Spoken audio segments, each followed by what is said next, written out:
Hello everyone, स्व अध्ययन पर स्वागत है। आज हम चर्चा करेंगे नई शिक्षा नीति 2020 के बारे में। यह शिक्षा नीति 29 जुलाई 2020 को जारी किया गया है। यह शिक्षा नीति भारतीय शिक्षा प्रणाली को 1986 के बाद जारी हुई रूपरेख के बाद एक नया रूपरेख प्रदान करती है, जिसमें कई प्रकार के बदलाव सम्मिलित हैं। आज हम उन सब बदलावों के बारे में चर्चा करेंगे तथा इसके जरिए हमें क्या लाभ मिलने वाला है उस सब के बारे में भी बात करेंगे। चलिए सुनेंगे शिक्षा नीति में क्या क्या सम्मिलित है। इस शिक्षा नीति में मानव संसाधन मंत्रालय का नाम पुनः शिक्षा मंत्रालय किया गया है। इसमें समस्त शिक्षा प्रणाली निमंते एकल शिक्षा पाठ्यक्रम उच्च शिक्षा आयोग गठन करने का प्रावधान है।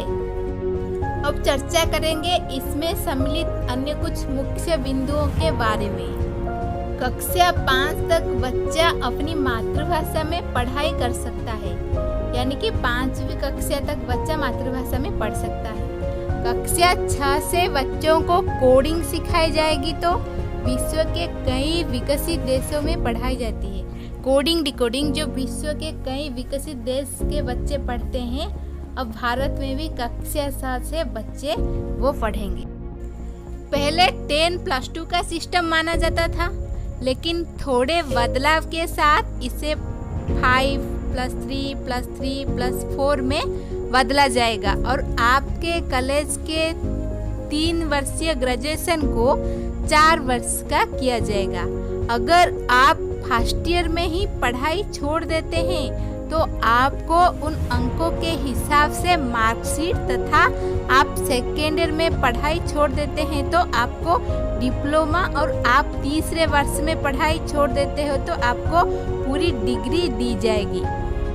यानी कि आप प्रत्येक वर्ष अंत में प्रमाण पत्र प्राप्त कर सकते हो।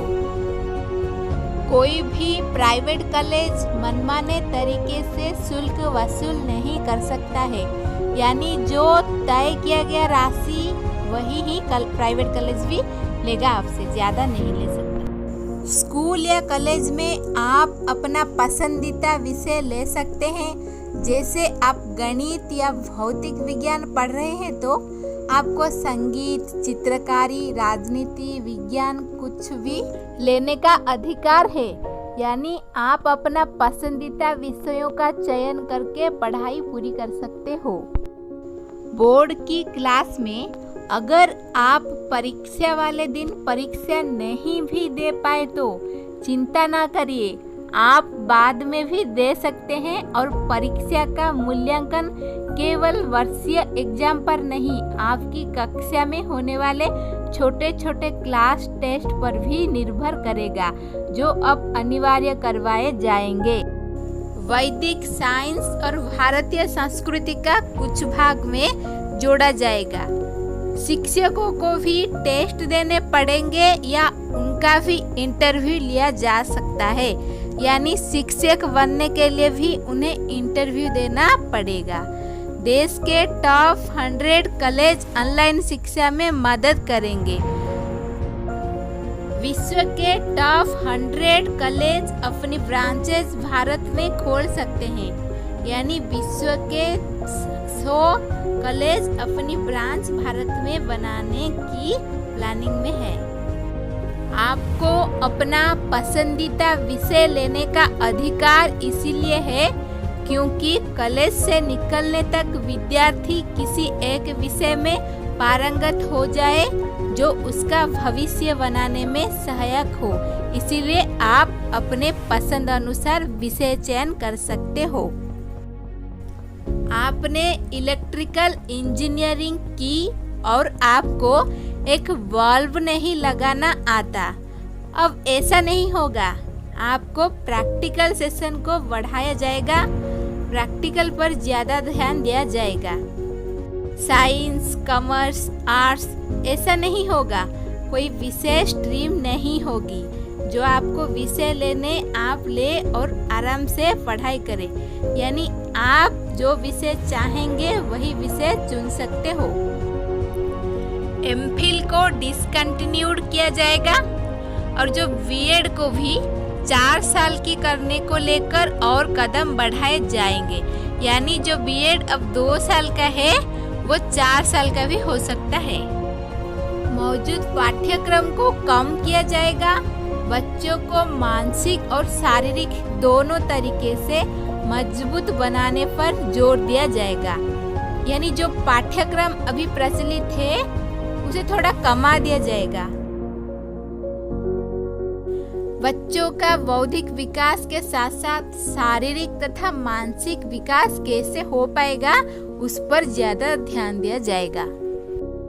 बालिका शिक्षा को लेकर कस्तूरबा गांधी कार्यक्रम को कक्षा 10 से बढ़ाकर कक्षा 12 तक किया जाएगा।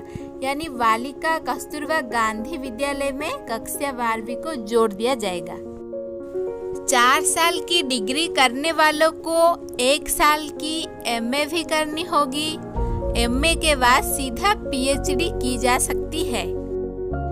गरीब और होनहार बच्चों की छात्रवृत्ति बढ़ाई जाएगी तथा उनकी शिक्षा में कई जगह शुल्क में छूट मिलेगी।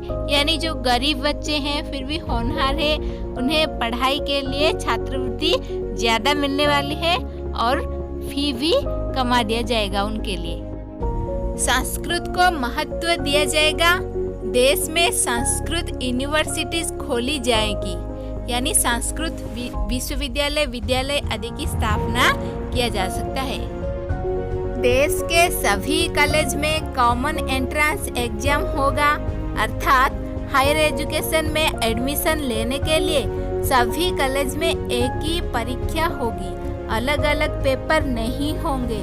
यानी कि उच्च शिक्षा प्राप्ति के लिए सभी विद्यार्थियों को एकल परीक्षा में उत्तीर्ण होना आवश्यक है।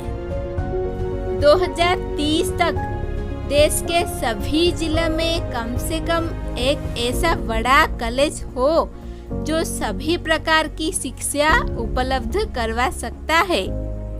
टेक्नोलॉजी और लोक विद्या यानी स्थानीय संस्कृति उस पर ज्यादा ध्यान दिया जाएगा और वर्चुअल लैब बनाई जाएंगी।